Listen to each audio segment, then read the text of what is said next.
반갑습니다. 반갑습니다. 반갑습니다. 예, 오늘도 귀하고 복된 은혜의 시간이 될 수 있기를 바랍니다.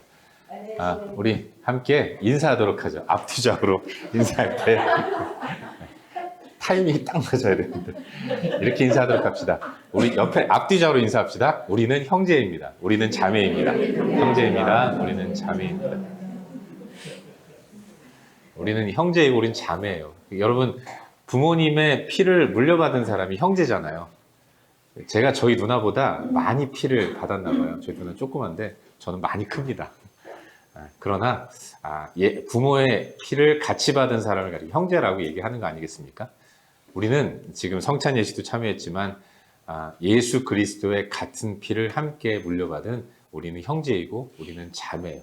형제 자매끼리 투닥대 있기도 하지만 여러분, 누가 누구와 싸울 때 형제는 용감한 거 아니겠습니까? 우리는 그런 하나됨과 유니티가 있는 거예요.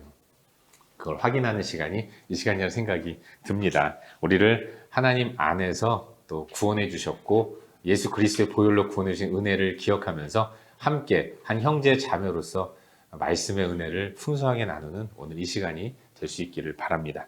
오늘은 운치도 있어요. 전기도 안 들어와가지고 굉장히 좋은 것 같습니다. 이 카메라에 제가 어떻게 비칠까? 제가 요즘 유튜브에 많이 출연하다 보니까 카메라에 어떻게 나올지 모르겠는데 뭐 어떻습니까? 멋있어요. 예, 저도 알아요. 네, 오늘 환경과 상황이 어떠하든지 하나님을 온전히 예배하는 이 시간이 될 수 있기를 바랍니다. 방금 읽은 말씀인 이 요한복음 13장 18절부터 20절까지의 말씀을 본문으로 Y를 지나 만나는 와우, Y를 지나 만나는 와우라는 제목으로 Y, 와우 이런 제목으로 하나님 말씀을 함께 나누도록 하겠습니다. 여러분, 설교의 제목이 Y, 와우 뭐 이런 제목이 있나라는 생각이 드실 것 같아요. 근데 여러분, Y는 뭡니까? 질문이잖아요. 왜 그러지? 왜 그럴까? 의문을 갖고 묻는 그런 걸 Y로 시작을 합니다. 와우는 뭡니까? 답을 얻었을 때 그렇구나, 와우, 원더풀 이런 감탄사가 와우예요. 근데 여러분, 왜라는 질문을 가지고 답을 하나하나 찾아가는 가운데 그 결국에 끝에서 와우라는 감탄사를 터뜨리는 일들이 종종 있습니다.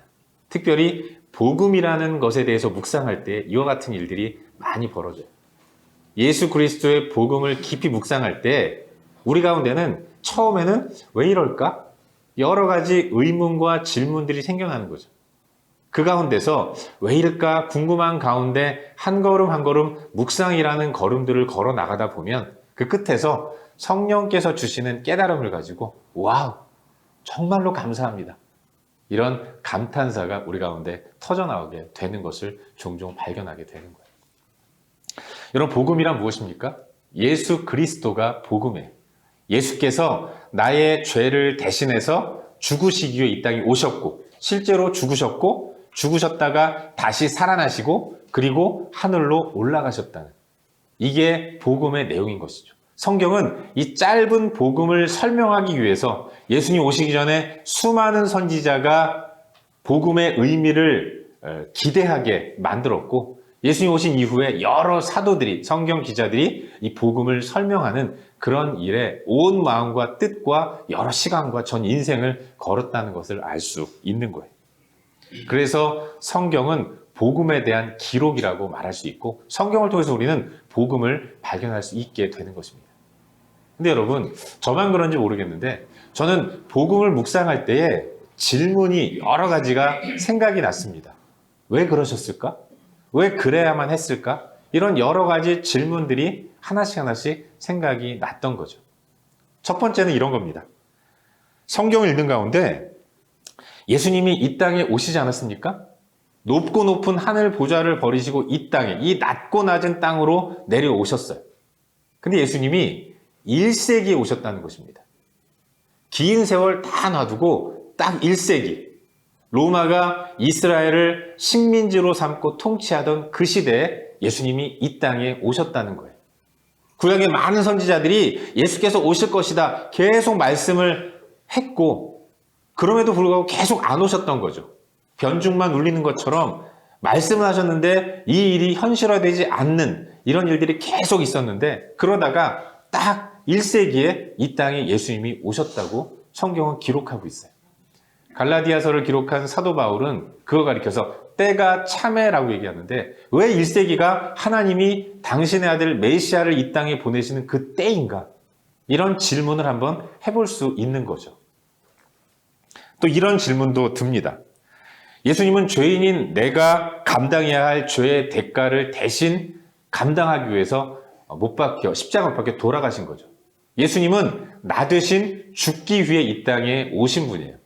근데 예수님이 이 땅에 오신 목적이 죽음이라고 한다면, 나를 대신해서 내가 죽어야 할 죽음을 대신 치르는 것이 이 땅에 오신 목적 가운데 하나라면, 왜 예수님은 굳이 십자가라는 형틀에 매달려 돌아가셔야 했을까?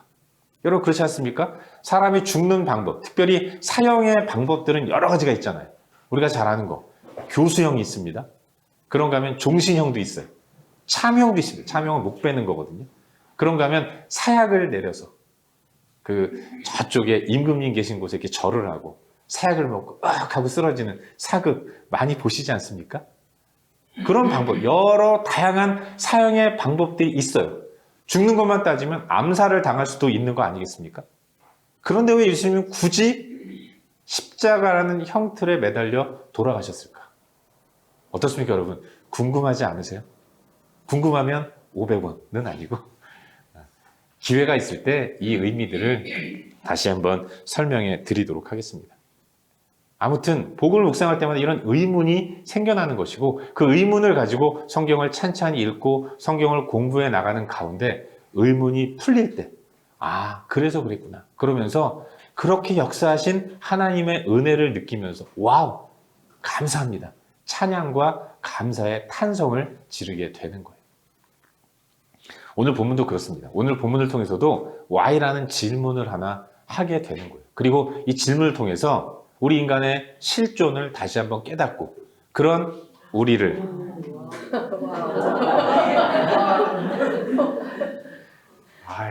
열심히 하고 있는데 이렇게 우리의 실존을 깨닫는 가운데 그렇게 역사하실 하나님을 찬양하며 나아갈 수 있게 되는 겁니다. 오늘 본문을 한번 보시면 요한복음 14장이 오늘 말씀입니다. 오늘 본문은 예수님이 붙잡히시는 동기가 되는 그런 사건을 기록하고 있어요. 예수님은 십자가에 매달려 돌아가셔야 했습니다. 십자가는 아무나 매다는 게 아니라 죄인을 매다는 겁니다. 어떤 사람 납치해서 십자가 매다는 게 아니라 정식으로 재판을 하고, 그리고 판사가 사형 언도를 해서 저 사람은 십자가형에 처한다라고 선언을 할 때, 그때 이루어지는 것이 십자가 사형인 거죠. 근데 여러분, 예수님은 붙잡혀야 했던 겁니다.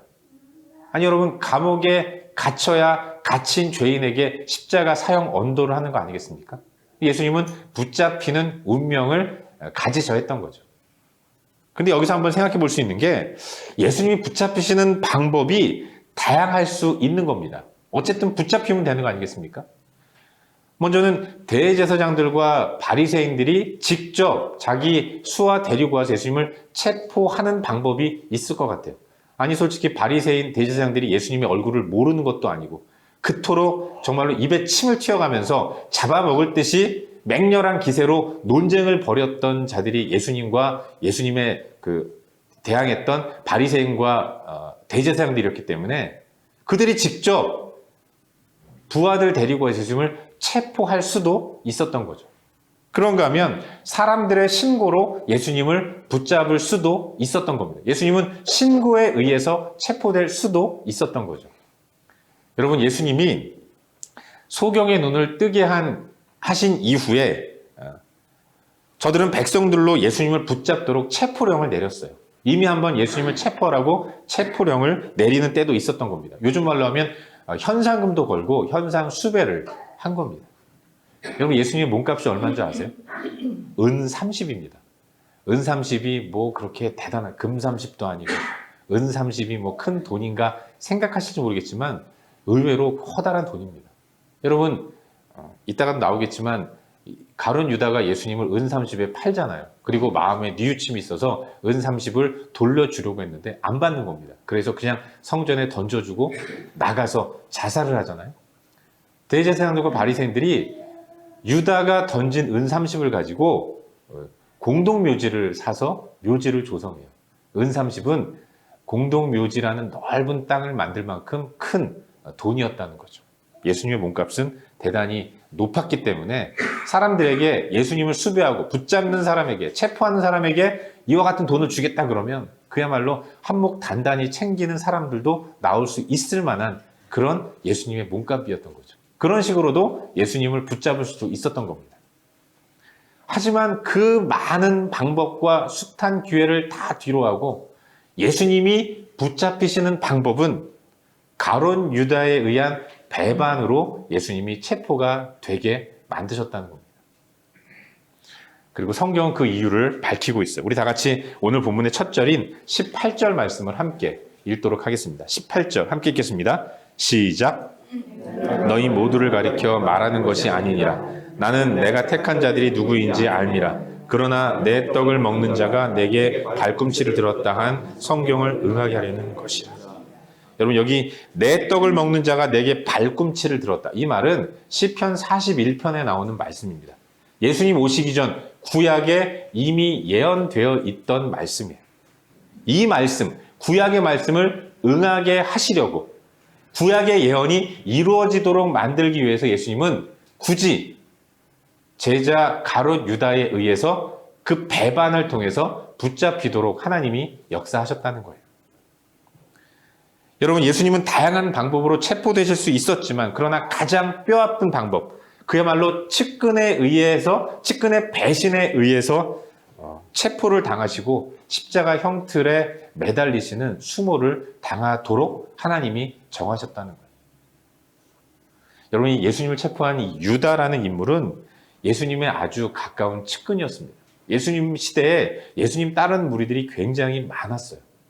굉장히 많은 무리들이 예수님을 따랐기 때문에 예수님 가는 곳마다 인기 절정이었습니다. BTS, 남진 나오나 비교가 안 될 만큼 엄청난 그런 인기를 구가하던 그런 분이셨는데 그런 예수님의 많은 주변에 있는 사람들과 다르게 12제자가 예수님의 측근이었던 거죠. 특별히 시편 41편 9절을 보시면 내 떡을 먹는 자라는 표현이 나오는데 이건 식탁을 함께 한다는 겁니다. 유대인들에게 있어서 식사를 같이 한다는 건 엄청 친하다는 의미를 갖고 있는 거예요.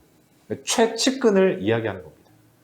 그런데 최측근 중에 측근인 가룟 유다가 발꿈치를 들었다는 거예요. 발꿈치를 들었다는 것. 발꿈치를 들면 키가 커지잖아요. 서로 대등하게 친구로 지냈는데 어떤 한 사람이 발꿈치를 들어서 위에서 아래로 내려본다. 이건 내가 너를 밟고 짓밟고 너 위에 서겠다라는 반란을 의미하는 겁니다.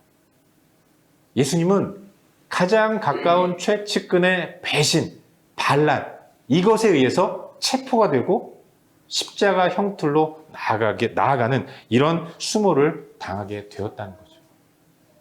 왜 그럴까요? 왜 하나님은 예수님으로 하여금 가장 가까운, 믿었던, 삶을 나누었고 3년 동안 동고동락하면서 같이 눈물을 흘리고 같이 피곤하면서 같이 음식을 먹었던 가장 사랑하는 제자들에 의해서 십자가에 못 박혀 돌아가시는 이 첫걸음을 걸어가게 하셨는가? 이걸 묵상할 때에 우리 가운데 주시는 의미와 또 메시지가 크다는 것을 발견하게 되는 거예요. 여러분, 그 이유는 그만큼 우리가 엄청난 죄를 갖고 있는 죄인이라는 것을 우리에게 말씀해 주기 위함이었다는 겁니다. 예수님은 붙잡히셔야 했어요. 그런데 하필이면 긴 시간을 함께하면서 교제해온 제자들 가운데서 배신자가 나왔다는 겁니다. 특히 12 중에서도 충직하게 맡겨진 일을 잘 감당하는 회 계를 담당하던 유다가 마음을 돌리고 예수님을 배반하는 자리에 섰다는 겁니다. 그런데 사실 바로 유다의 그 모습이 나의 모습이라는 것을 성경은 우리에게 말씀해 주고 있는 거예요. 우리가 유다를 비난하지만 사실 우리 또한 하나님 앞에서는 유다와 별반 다를 바 없는 그런 죄인이라는 것을 우리에게 성경은 말씀해 주고 있는 거죠. 결국 이걸 통해서 우리는 우리가 유다와 같은 커다란 죄인이라는 것을 깨달으라고, 알라고, 우리의 죄가 그와 같은 큰 배반을 의미하는 것이라는 것, 그걸 성경 우리에게 말씀해 주고 있는 거예요. 여러분, 그도 그럴 것이, 하나님은 이 땅을 창조하시면서 특별히 마지막 날 인간을 창조하실 때에는 하나님의 형상대로 창조를 하셨어요. 하나님의 형상대로 창조하셨다는 것은 하나님의 성품, 하나님만이 갖고 있는 고유하고 위대한 성품 중의 일부를 우리에게 허락해 주셨다는 것입니다. 우리가 갖고 있는 성품 가운데는 하나님의 성품이 있다는 거예요. 그 정도로 우리를 믿음직스럽게 여기시고 그토록 귀하게 창조하신 존재가 바로 인간이고 저이고 여러분이라는 거예요. 그런데 여러분, 우리 인간이 어떻게 했습니까? 하나님을 배반했어요. 하나님을 배반하고 하나님과 약속을 어기면서 내가 하나님의 자리를 차지하겠다는, 하나님 앞에서 발꿈치를 드는 이와 같은 죄를 저질렀다는 거예요. 하나님을 내리고 하나님을 무찌르고 하나님의 자리를 차지하겠다는 이 교만이 우리 가운데 있었던 것이고, 그 교만 때문에 하나님이 그토록 사랑하시고 믿고 존귀하게 계셨던 인간의 죄 때문에 하나님이 창조하신 아름다운 피조 세계가 다 파괴를 당하고 말았다는 겁니다. 여러분, 창세기 3장 17절 말씀 보시면 내가 내게 먹지 말라 한 나무의 열매를 먹었은즉 땅은 너로 말미암아 저주를 받고, 이런 말씀이 나와요. 우리 때문에 땅이 저주를 받았다는 겁니다. 그런가 하면 3장 18절, 창세기 3장 18절에서는 땅이 내게 가시덤불과 엉겅퀴를 낼 것이라.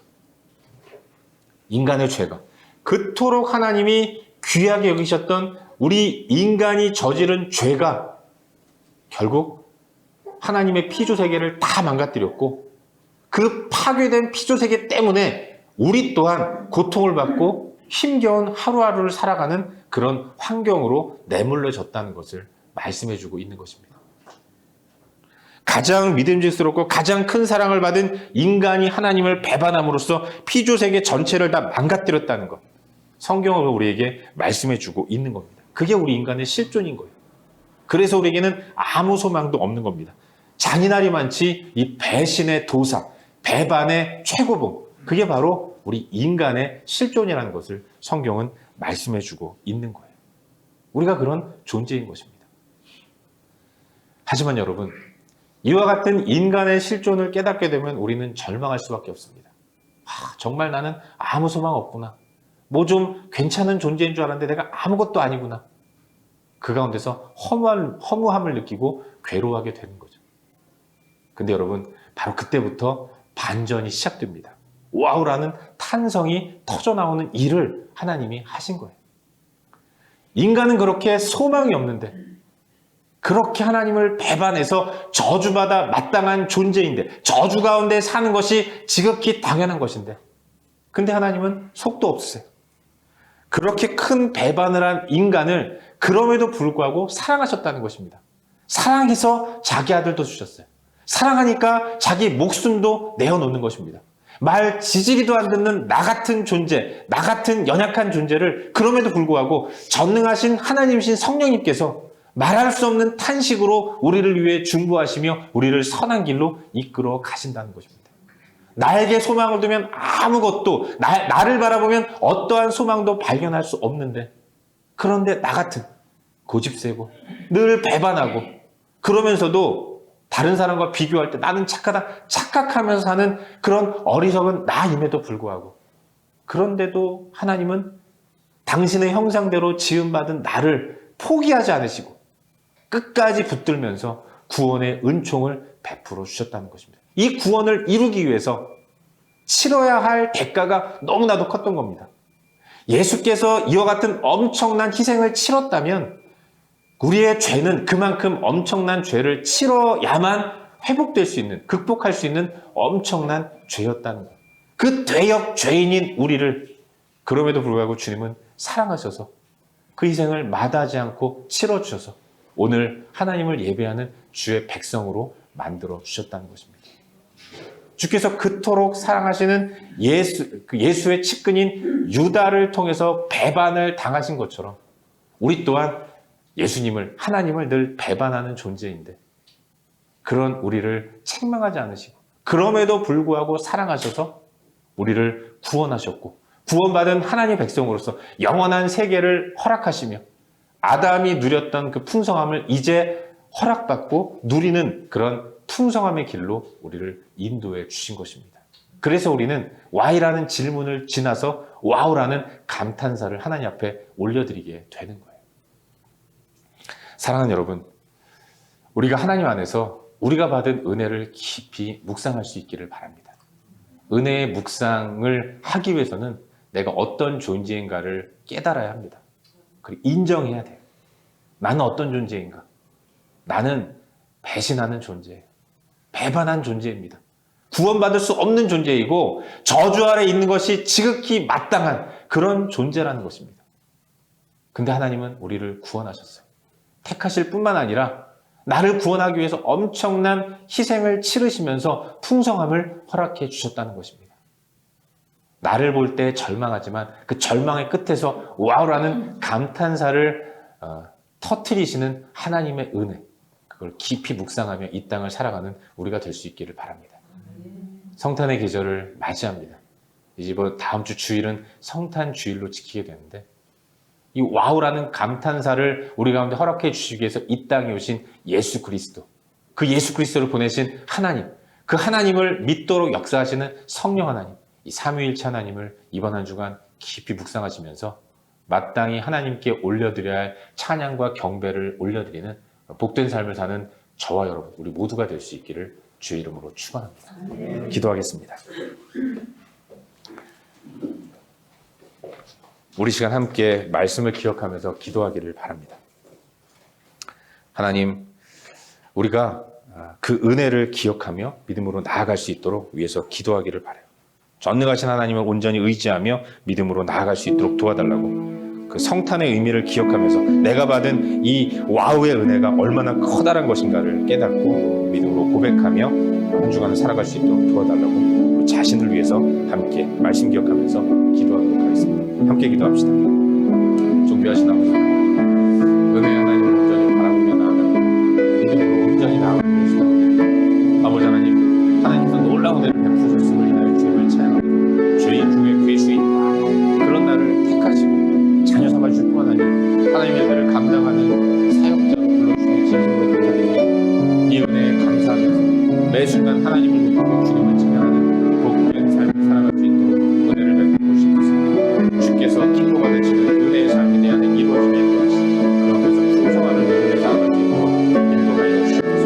하나님을 높여드립니다. 예수의 이름을 높여드립니다. 주님 영광을 받아 주시옵소서. 아버지 하나님 역사하시고 은혜를 베풀어 주시옵소서. 아버지 하나님 함께 주시옵소서. 성탄의 계절에 내가 받은 은혜와 사랑의 무엇인가를 다시 한번 깨닫는 가운데 성탄의 주인공이신 예수 그리스도를 높이고 주님을 높이며 찬양하는 복된 삶을 살아갈 수 있도록 인도하여 주시옵소서.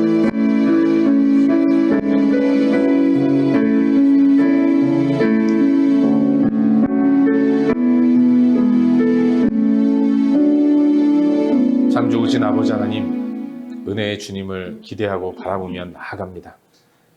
우리의 Y를 와우로 바꾸시는 그 은혜 하나님을 깊이 묵상하면서 이 성탄의 계절에 그리스도의 베푸신 은혜와 사랑을 묵상하고 감사와 찬양 올려드리는 삶을 살 수 있도록 인도하여 주시옵소서. 성탄의 주인공이신 예수 그리스도를 묵상하는 한 주가 되게 하시고 그 예수 그리스도의 그 탄생을 기뻐하며 다음 주일도 영광의 예배를 올려드릴 수 있도록 인도하여 주시옵소서. 주 예수 그리스도의 이름으로 기도하옵나이다. 아멘.